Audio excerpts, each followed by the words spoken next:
Fazer o que Deus quer que seja feito, aonde Deus quer que seja feito e na hora que Deus quer que seja feito, sem dúvida nenhuma, é o primeiro passo para que um trabalho seja bem sucedido. E sem dúvida nenhuma, talvez seja uma das maiores dificuldades para os cristãos hoje. Eu quero usar como exemplo a passagem em que Paulo é literalmente impedido pelo Espírito Santo de anunciar o Evangelho. Acompanhe comigo. Atos dos Apóstolos, capítulo de número 16, o verso é de número 6 ao de número 9, que diz assim: E passando pela Frígia e pela província da Galácia, foram impedidos pelo Espírito Santo de anunciar a palavra na Ásia. E quando chegaram a Mísia, intentaram ir para a Bitínia, mas o Espírito Santo não lhe permitiu.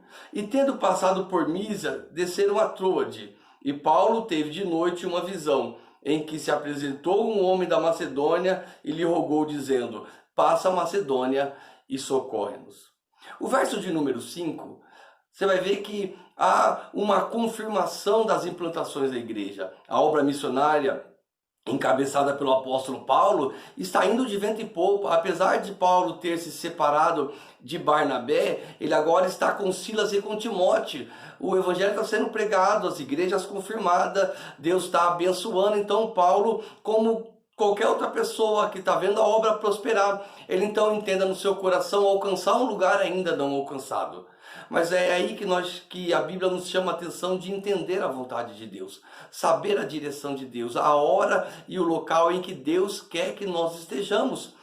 Porque quando Paulo vai tentar, no versículo de número 6, ir para a Frígia, o verso diz que o próprio Espírito Santo, veja bem, não é o diabo que o impede, não são os judeus que o impede, é exatamente o Espírito Santo o impede. E o incrível é que o impede de anunciar a palavra de Deus.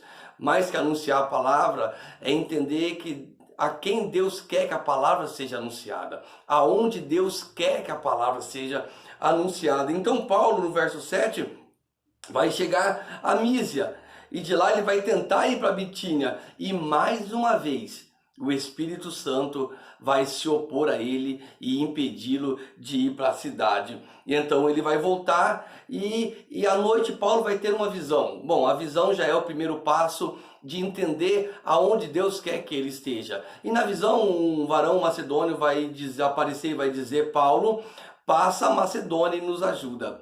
E então Paulo vai fazer um caminho e vai passar por uma cidade chamada Neápolis. No outro dia, que é no sábado, Paulo vai procurar um local para orar.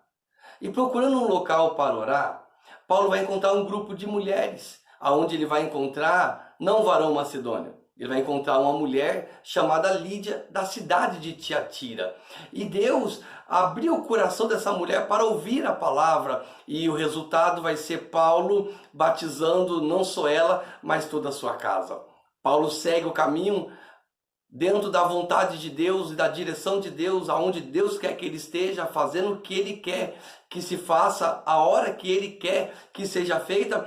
Paulo vai se deparar com um segundo caso.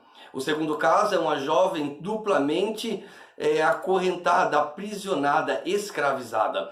Paulo vai se deparar com uma jovem que primeiro era escravizada pelo diabo, pois ele dava a ela poderes para poder adivinhar. E também era escravizada por homens que lucravam com o seu trabalho. Então ela, seguindo Paulo e dizendo que eles são verdadeiramente homens de Deus, Paulo então repreende o demônio e coloca em liberdade. E isso vai causar na vida de Paulo e de Silas um grande transtorno. Eles vão ser presos, vão ser açoitados, vão ser amarrados pernas e braços.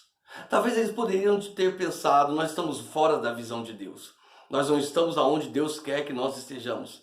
As coisas estão piorando, lá estava indo de vento em popa e agora as coisas estão se dificultando cada vez mais. E depois de ser açoitados, presos, algemados, a Bíblia diz que próximo da meia-noite, Paulo e Silas começam a orar.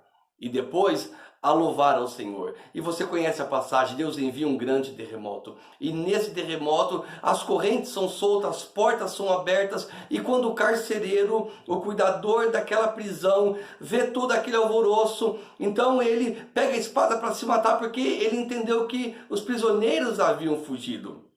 Então Paulo diz para ele: não intente contra a sua vida, pois estamos todos aqui. E o carcereiro pergunta: o que eu faço para ser salvo? E Paulo diz para ele: crê no Senhor Jesus e será salvo tu e a tua casa. Bom, o carcereiro vai levar Paulo para a casa dele, vai lhe preparar uma mesa farta, vai cuidar dos seus ferimentos. Paulo vai batizar o carcereiro e toda a sua família. Sabe o que eu quero dizer para você? É que toda essa história do capítulo 16, as coisas parecem que estavam andando na contramão. O versículo 5 diz que a igreja estava sendo confirmada, a obra estava sendo abençoada. E agora Paulo está todo ferido, machucado, aprisionado. Mas sabe o que é interessante? O interessante é que nós muitas vezes não entendemos o caminho que Deus quer que nós trilhamos.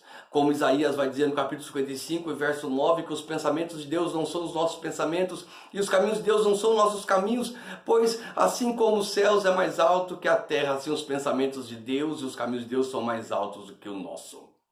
Muitos anos depois, Paulo vai escrever uma das cartas que é um dos maiores tesouros para a igreja dos nossos dias. A carta aos Filipenses. A igreja que começa na casa de Lídia. A igreja que tem como membro a jovem liberta, a família do carcereiro. Vai se transformar em uma igreja, em uma das mais abençoadoras do ministério de Paulo, a ponto de Paulo usá-la como referência de generosidade, apesar das suas grandes dificuldades. O que eu quero dizer com isso é que você entenda que o melhor lugar que você deve estar é onde Deus quer que você esteja. A melhor coisa que você pode estar fazendo é aquilo que Deus quer que você faça, na hora que Deus quer que você faça. Não despreze o momento que você esteja vivendo, porque se você estiver vivendo o tempo em que Deus preparou, no lugar que Deus preparou, na hora que Deus preparou, fazendo o que Deus quer que você faça, chegará o tempo em que você vai colher aquilo que Deus tem para a sua vida. Deus abençoe sua vida. Sou Elcio Assis, esse é o Direto da Bíblia. Se você gostou, deixe o seu joinha, compartilhe esse vídeo com seus grupos, os seus amigos, aquele que precisa ouvir essa palavra, e seja abençoado em nome de Jesus.